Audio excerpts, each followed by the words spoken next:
Kungani ngiphupha uShembe? Kungani ngiphupha amaNazaretha ngigqoke umNazaretha? Ingoba wena ukhethiwe, ukhethe wena. Ukhethwa okhokho bakho kodwa.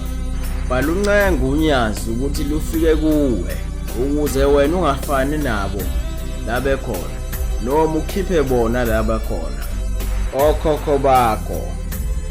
Vula iBhayibheli Luka 16 uqala evesini ka-19 uyogcina ku-31. Kodwa ivesi lika-30 ilona elinembayo. Uwavulisise amehlo ufunde kahle.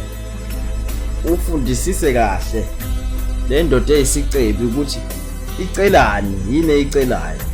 Futhi icela kubani? Ngabe uNkulunkulu ecela kuyena? Le ndoda futhi eyisicebi ithathe njengokhokho wakho.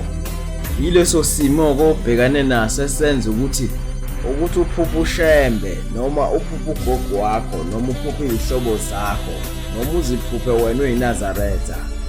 Bese uzibuza umbuzo bese uqedile ukuthi indaba lesi sicebi bese sifile sibona uAbraham hayi uNkulunkulu.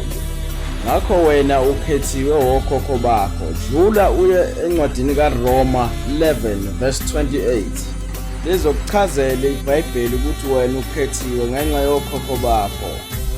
Ngakho ngisho uJesu wayenabo okhokho. Hamba uye encwadini kaRoma 9 verse 5 uzifundele ukuthi yena unguNkulunkulu.